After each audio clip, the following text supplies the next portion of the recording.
Making interactive installations with TouchDesigner can be amazing, but it can also be stressful, especially when requirements change and concepts meet actual reality.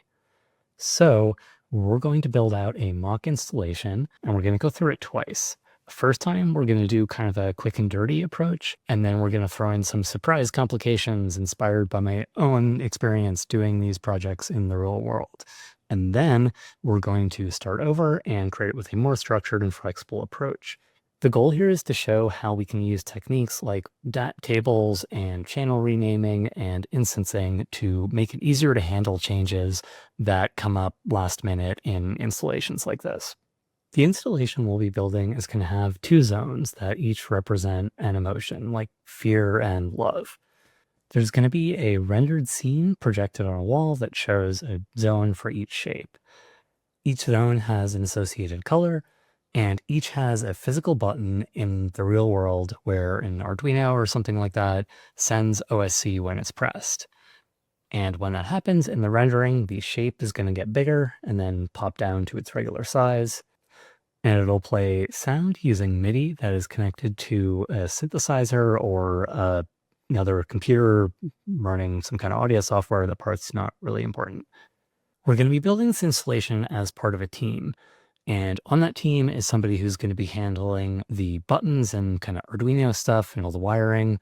And then there's somebody that's going to be handling the audio side of things. And then there is a creative director who has opinions about stuff, and a second creative director who also has opinions about stuff, and also a production assistant. So, that's the team. We know that after everything is set up, the creative director is going to come in and look at stuff and probably ask for, a few things to be tweaked, but we'll deal with that later. So imagine that we've been in discussions about this project for, weeks, and there's been like a whole email chain. And can you remember that at some point earlier, they had been discussing using different emotions, but then settled on just using these two. And now they're 100% certain that it's just going to be those two, and it will never change. Final selection. 100% certainty, which sounds great. The first step is to lay out what the requirements are for our portion of the project. There are going to be inputs. In this case, that's going to be OSC coming in from the Arduinos and buttons and all that. For other projects, it might also be like audio coming in from microphones or other kinds of sensors or other stuff like that. And then there are the outputs, which in this case is going to be the rendered image that we're sending out to the projector, as well as the MIDI that we send to trigger the sounds. It seems like it would make sense to just start with the first zone and then do the second zone. So that's what we're going to do this time around. So now it's time to jump into TouchDesigner and start actually building the project. Since we're going to be doing two versions of this, let's create a base comp. And we can call that version 1. And then we'll build things out in there, and then we'll do another comp for the second version. Then jump into the version 1 comp. Obviously, it's not going to have the network boxes and stuff. Those are just kind of for me to help organize things, so yours will be blank. We'll start with the part that takes those OSC messages coming in from the buttons through the Arduinos or whatever they are. Create an OSC in chop and drop that in. According to the spec, the OSC messages that we're going to be getting in are going to look like zone 1/button and zone 2/button, which is great, but there are no channels in here yet because we haven't actually received any OSC, and we're not going to until we actually get to the site and, plug everything in.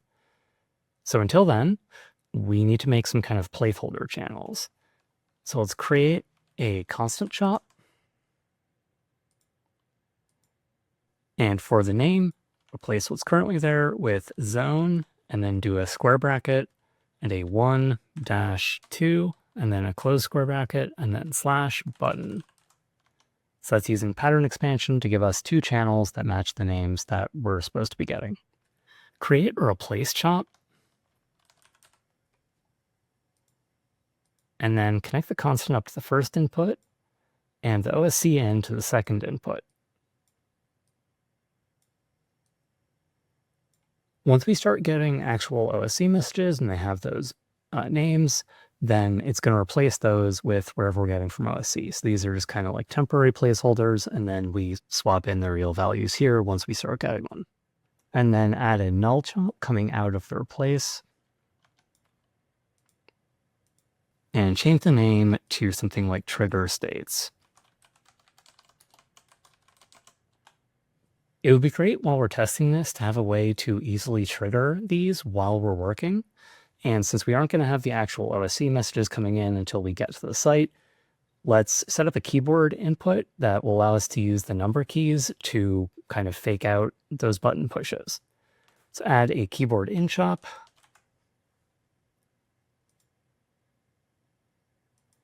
And then for the keys, add a space into 2. That'll give us those 2 channels, so we can do 1 and 2, and we'll see it there.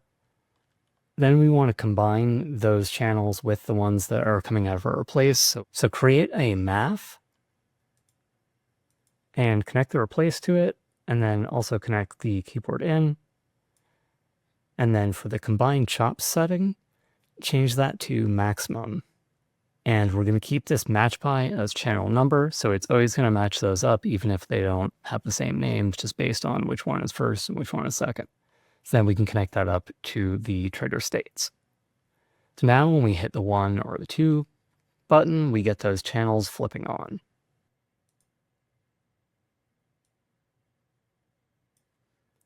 For the projection, we're going to want to make a box that's kind of a pedestal for each of the zones, and then we're going to put a sphere on top of that with the associated color. Create a box stop, and set the Y size to 2 to give us kind of like a taller, thinner one, and then drag out from that and create a geocomp. And we can name this to pedestal geo. And this first one, we're going to put it off to the left. So we'll set the translate X to -2. And for the Y, we can set that to -1 to kind of move it down a little bit. Then let's create a sphere stop.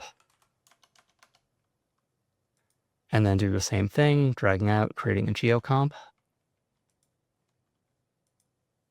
And we can call this orb geo. And for this one, we want the same position on the X, so -2. And then you can move it up a little bit to like 0.5. Next, we'll get the render setup going. Create a render top. And you can switch on the display flag there to show it in the background. And let's create a camera comp. Set the Z translate to like 12.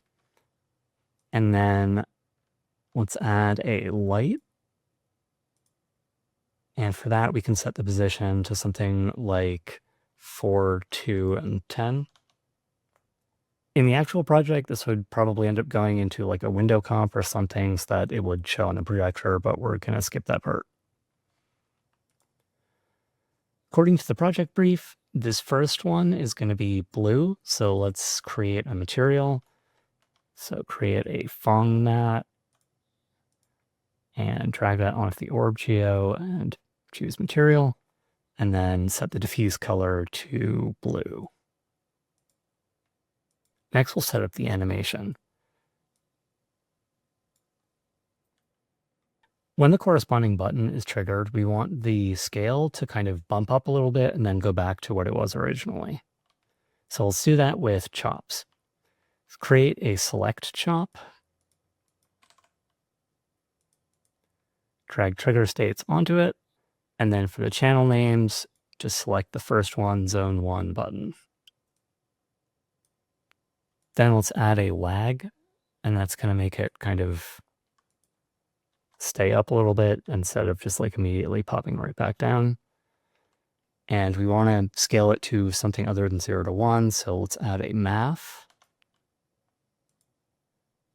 And for the range, for the 2 range, let's just increase both parts of that by like 0.2s So you get 0.2 to 1.2, something around there. And now let's add a null, because we're supposed to put those at the end of chains like this. And we can switch on the viewer, go over to our orb geo, and then drag this channel onto the uniform scale and do chop reference. So now when we hit the 1 button, it's going to pop and then shrink back down. We also want this to send out a MIDI note when the button is hit. So let's do that with another select. We can actually just take this one, copy it, and paste it over here. And according to the project brief, it's supposed to play note number 32 for this. So in the select, it's set the rename 2 to N32. And drag out from that to a MIDI out. So now when we hit our button, it's going to send that out. It's not going to show up in the viewer in the MIDI out for some reason. That's just kind of how that operator works. I have no idea why, but yeah, it is getting there. So that's it for this zone. So next we want to make another copy of this, right? So let's take all the stuff that we just made for zone 1, copy that, and paste it down here, give ourselves some room, and then take a look at that. On this new orb geo, which confusingly is called orb geo 1, but since we're being quick and dirty about this, that's fine. Let's change the translate x to +2 to kind of put it on the other side. And then we're going to do the same thing on pedestal 1, even though it's the second one, but you know, we're being quick and dirty about this. I'll set that to 2 as well. So now we've got those showing up in the right spot. And let's try hitting the 1 button and both of them respond. And then if we try doing the 2 button, nothing responds. So we're clearly dealing with the wrong channels here. So on our select, let's change that to zone 2 button. And then on the MIDI one, let's do that one too. So zone 2 button. Oh, and this one's supposed to be note 37. So let's replace that with a 37. And let's try it again. So do the 2nd button, and we're getting it showing up there, but nothing's happening on the orb. So let's head over to the orb, and in our uniform scale, let's expand that. And this one is using an expression that's referencing that null, and it didn't, update when we pasted it. So, okay, let's fix that. And we can take the channel from this other null, drag it in here, and do reference, and it'll create the new expression to use the right thing. So now when we hit the 2 key, it's going to pop open, and that's great. We should also deal with the color. So over on the from mat for this other one, this one's supposed to be orange. So let's set it to, orange. And we're basically good to go here, right? So we have our 2 buttons that send signals in, and they cause the right shape in the rendering to do that, puffing up thing, and they're the right colors, and they're sending out MIDI notes, so all set, right? I do typically like to avoid having multiple MIDI outs, especially if they're like pointing at the same device. I don't know if that's actually like a thing, but it seems weird to have multiple. So between the select and that first MIDI out, let's add a merge. Just kind of insert that there. Move that over a little bit. And then we can connect this other select for the second zone up to that, and then we can delete this other one. So now we're sending both of those channels through the same MIDI out. So, that's clean and organized, right? So everything is all great. We arrive at the gallery and we start setting up, and we connect our MIDI output device, and we set that up in like the MIDI mapping dialog in Touch. And then we plug into the network to get the OSC. And when we try hitting that button, we're getting something. Okay, so let's look at the channel there, and that is definitely not what it's supposed to be. So we can check through our emails and see that, yes, no, it is clearly supposed to be zone 1/button. That's something else. Great. Now it's time to track down our Arduino person and tell them that they are sending the wrong thing. And they get really angry and say that there is no way they could possibly change it now, and why are we asking them to do that? and they insist that they did everything exactly as they were told to. But rather than trying to win that argument by citing written evidence in the project brief, we just decide to deal with it on our end because we don't really have time. So over on our constant, let's replace the name there, clear that out, and then do button, and then square bracket 1-2, and then close square bracket, and then slash, and then click. So now when we hit the button, it's lighting up that first channel, so that's good, but something else is very wrong here. Looks like none of our selects are actually finding the channel that they're looking for, which I guess makes sense because they're using what the name was supposed to be. So, okay, let's change that. We can clear out that name here, go with button 1 click, and then we can do the same thing on this other one. So just kind of clear that out, go with button 1 click. Okay. And we're getting channels, and they're coming through, but now we have an error on orb. Why? Why do we have an error there? Yeah, we have a channel now. Okay, over on uniform scale. Oh, right, we're looking for the old channel name. So, okay, let's change that. So let's turn that out, and we can just do button 1/click. Okay, so zone 1 is good. Zone 2 is still kind of messed up, though. So okay, so let's take a look at that and go over to zone 2 and go over to select, clear out that channel name, put in, button 2/click. And okay, we try hitting our button and what? No. That's not right. So let's take a look at our input again and go over to control. And it turns out that when we push the second button, we get a zone 2/button. And we wonder why would you do that? Why are they different? Unfortunately, there is no time to answer that question. So we just go into our constant shop and okay, let's fix this here. So, okay, we can change this to, button 1/click, and then we can add another one here. And this one's going to be zone 2/button. Okay, great. So now we test that and okay, right, we need to hook that up in the second zone. So let's go over to there. And here we got to change our channel names to zone 2 button. Wait, no, get rid of that other one. And so now when we hit the button, hey, everything's working. Great. This is the point when the creative director arrives. They walk around and they look at everything. They try the buttons and they say that the sound that we're currently using for the second zone would be better for the first zone. So we should swap those. And also second zone should be kind of more red. And then they leave. So we panic a little bit, but not too much because we know how to handle this. All right, so go over to zone 1. And for the note, we want to change that to 37.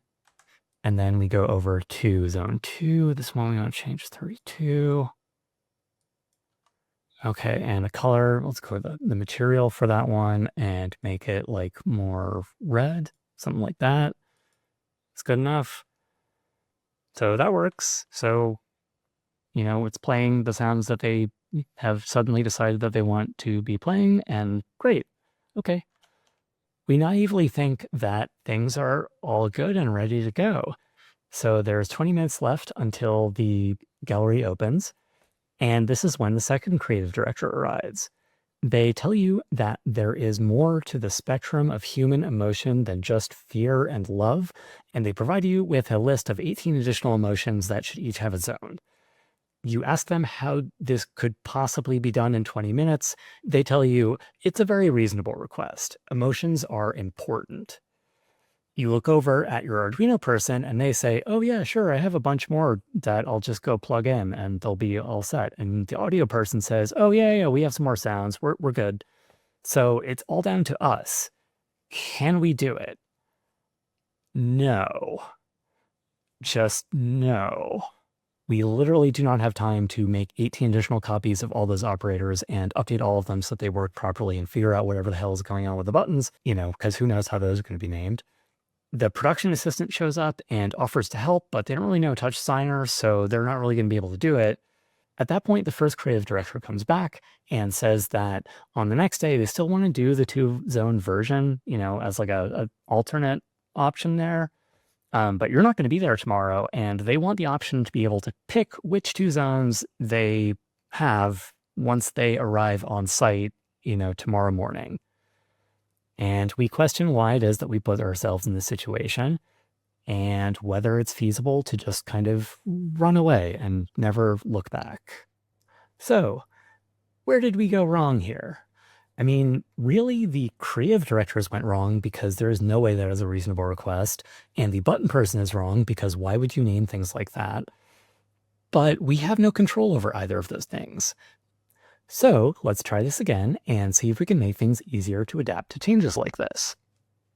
So let's jump up out of that version 1 comp, and let's create another one, set another base comp, and we can call this one version 2. Then let's head into version 2, and through the magic of editing, I have network boxes that will help me to arrange it. You will not have those. So now we jump back to the point in time before we knew about all those changes, and we were blissfully ignorant of those things. What do we know at this point? We know that there are going to be zones, and while they said that their 100% certainly would never be more than just those specific 2, they were talking about it a while ago, and we don't really trust them, so let's be ready for that just in case. So everything here is going to be centered around the zones. So let's make one place where we can have all the settings for the zones. Create a table that.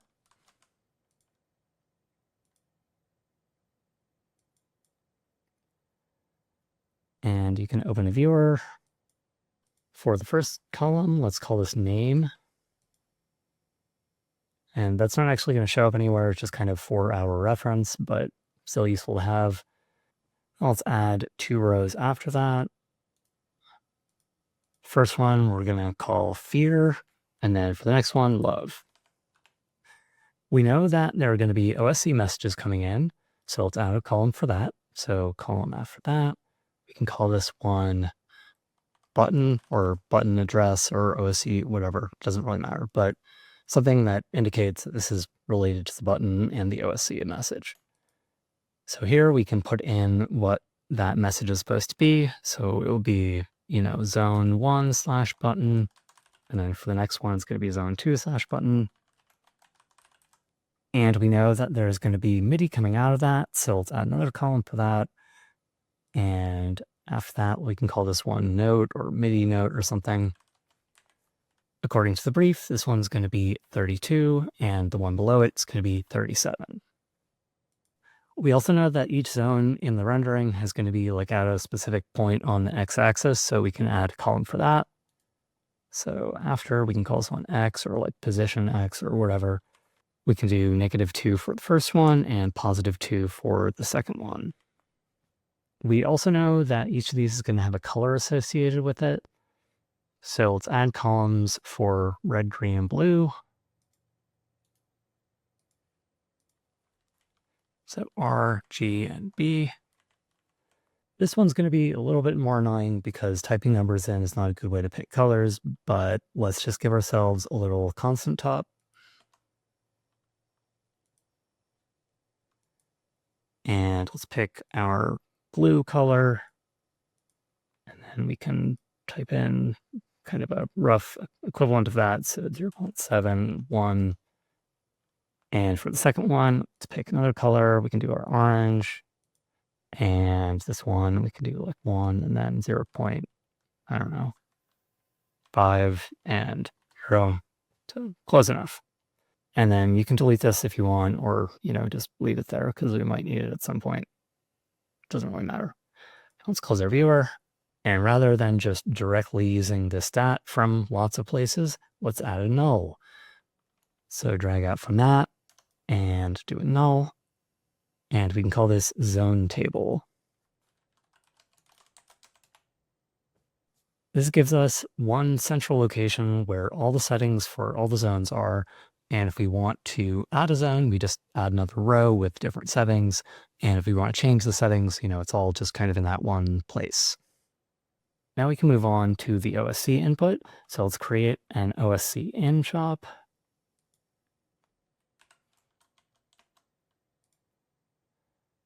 And we want to make our placeholder channels. So let's create a constant.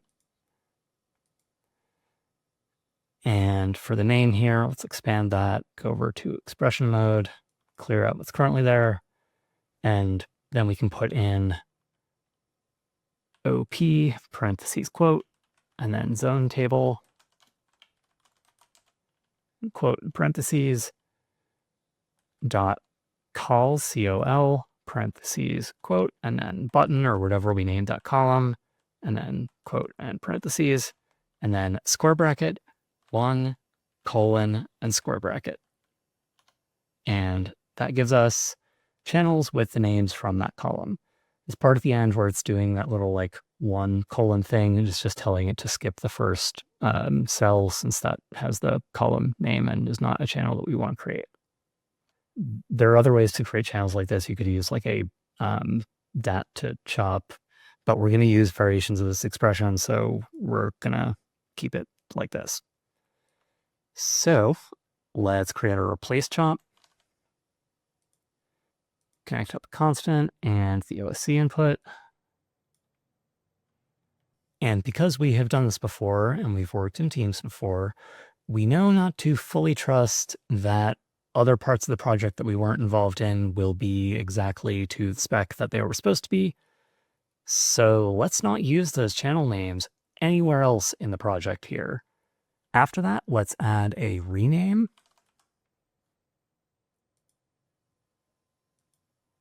And then for the rename too, we can do trigger square bracket 1 dash and then like 9999 and square bracket. So it's just going to rename them to sequential numbers like that. And if we have more than 10,000 triggers, we'll have other problems to deal with. So we should be safe. Add a null at the end of this. And we can call this trigger states. Next, we want to create the keyboard input. So let's create a keyboard in. That down here.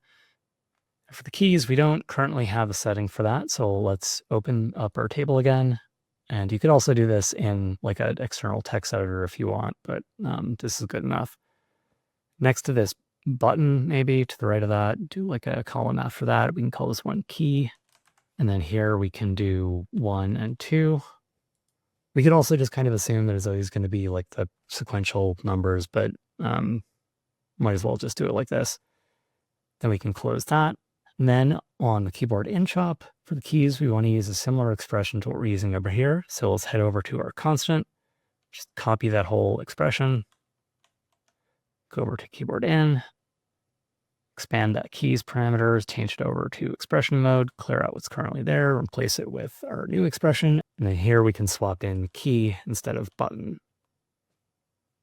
And then to combine those channels, let's do a math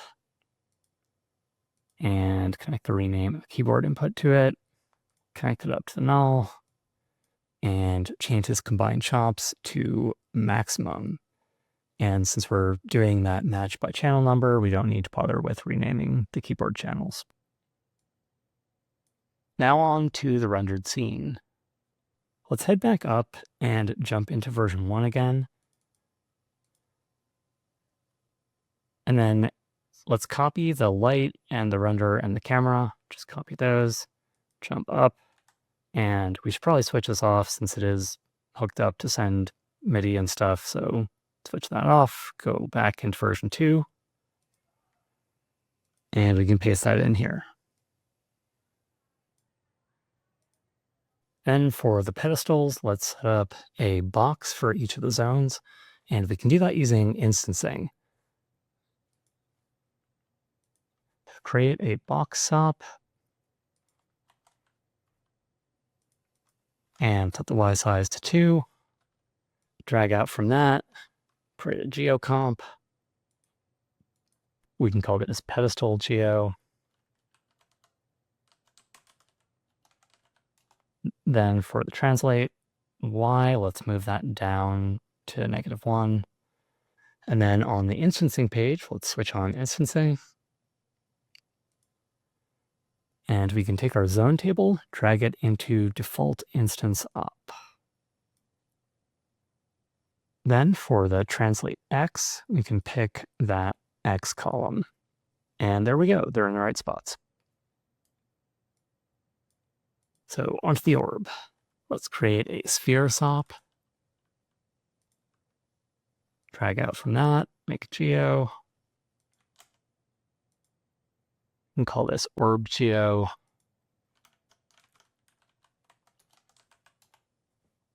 And just like in version 1, let's move it up on the Y by like 0.5. And then we want to switch on instancing, so head over there, drag that zone table into the default instance up, set the translate X to use that column. And then on the second instancing page, for the color, you can choose our red, green, and blue columns. And there we go. So now we need to do that scaling based on those input triggers.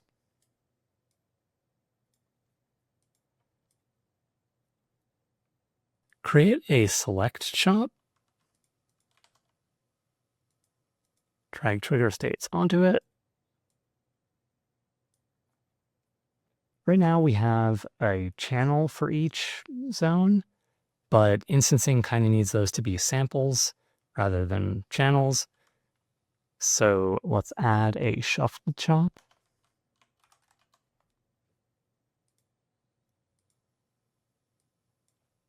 And change the method to sequence all channels. That kind of lays them out next to each other, so if you try hitting the triggers, you'll see that each side kind of updates and we have 2 different values in there. Now, there is a slightly weird issue that you might encounter when doing things like this, where occasionally there might be extra samples in there due to something called time slicing, which is a whole other topic that I'm not going to get into detail about, but quick way to avoid that is to add a trim.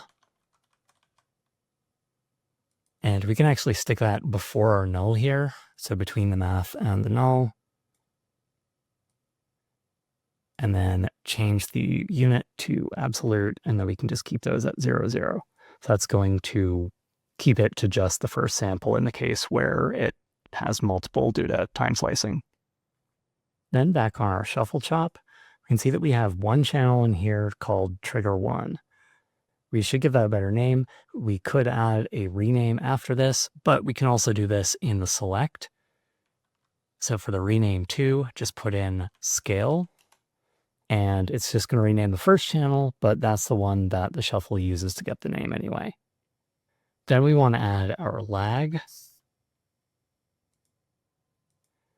Switch on the lag per sample, and that's going to do what we want. So we hit those, then you'll see how they kind of slowly go back down. Then we want to do our ranging, so add a math. And on the range, we can set that to, 0.2 to 1.2. Let's add a null. And we can give this a name like orb scales. And then over on our orb geo, head back to the first instancing page, drag that null onto the scale op. And then for all 3 of these, we're going to pick scale. And it is okay to use a mix of chops and DATs when instancing, as long as they have the same number of instances. Let's give that a test, and we're good. Now let's move on to the MIDI part. Let's create a select, drag trigger states onto it. For this, we need to get the names that the MIDI chop is going to expect, using the note numbers from the table here. So we can take a look at our keyboard and just copy that expression there. Head over here and then rename to, switch that over to expression mode, clear out what's there and paste that in. And then here we want to change it to note. But by default, the MIDI out chop expects like the letter N before those channel names. And we can modify this at the beginning, add a square bracket, and then quote N, and then quote plus, and then cell, space 4, cell, space in, space, and then the rest of it. And then we go all the way to the end. We add another closing square bracket. And there we go. That will stick that letter N at the beginning of each of those cell values to give us the right channel names.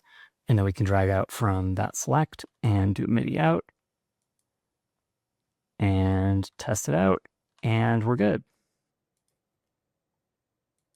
This time around, when that the OSC channel names are wrong, both technically and morally, we can go over to our table, open that up, and we can change the first one to, button 1/click or whatever it is that they did for some reason. And then the second one is, is that, I guess. Since we renamed it to those nice clean names, then we don't have to worry about changing anything kind of downstream of that. Although in this case, because we're doing everything with renames and selects, it doesn't actually matter, but good practice anyway. So now we try hitting the actual buttons and we're good. This is the time when we're told to swap the sounds. So we just, in our zone table, we just kind of change this 32 to a 37 and then change this one to 32 and we're good. For the color, we do kind of need to still do things a little bit awkwardly, but we can, use this constant top that we have there, make it more red, and then type those values in. Not the most elegant solution, but it works. And just change that to like 0.2. So nice and red. This time around, when they surprise you by suddenly deciding that they want to have 20 zones instead of 2, you can recognize this as a bizarre request that they might regret and make a copy of that table as backup, and then connect the new one to the null that. And that way, if they change their mind, it's easier to go back. And you could even put in like a switch there and connect it to a button in UI or something. And then over in the table, you can type in all the new names and locations and colors, which is tedious and annoying, but it's all in one place. And you can get the PA to help with that because it's just editing a text file. You can even sync that up to an external file and have them update that and then, give it back to you or something. And if they change their minds yet again, you can swap in a different table and everything should still work. There is still the possibility of something really annoying, like them saying that for the, third zone, it should be a cube instead of a sphere. And at that point, you have to do something messy, like kind of excluding that one from the instances and then having a separate geocomp or something for that. Or with pops, there are probably some other approaches that you could apply, but that's kind of beyond the scope of this video. And that's it. By changing how we approach things, we can keep our project flexible, and that makes it easier to handle unexpected changes. Also, it's way more efficient, especially if there are 20 zones. Nothing is ever as certain as creative directors say it's going to be, and setups involving multiple people, and especially multiple teams, will always end up being a little bit different than the spec. So it's important to be ready for that kind of stuff, at least to the extent that you can be within reason. If you've had similar issues, let me know in the comments how that went and how you handled it. And I'm always looking for more ideas of topics to cover. So if there's something that you have questions about or just want to get more detail on, let me know. If you found this helpful, consider subscribing to my Patreon. You'll get early access to tutorials and scene file downloads and RayTK stuff and Discord and a bunch of other stuff. And even if you don't feel like paying, you can sign up for free just as a way to get announcements for new tutorials and RayTK releases and all that. Thanks for watching, and as always, make sure to like, subscribe, and turn on the notification setting.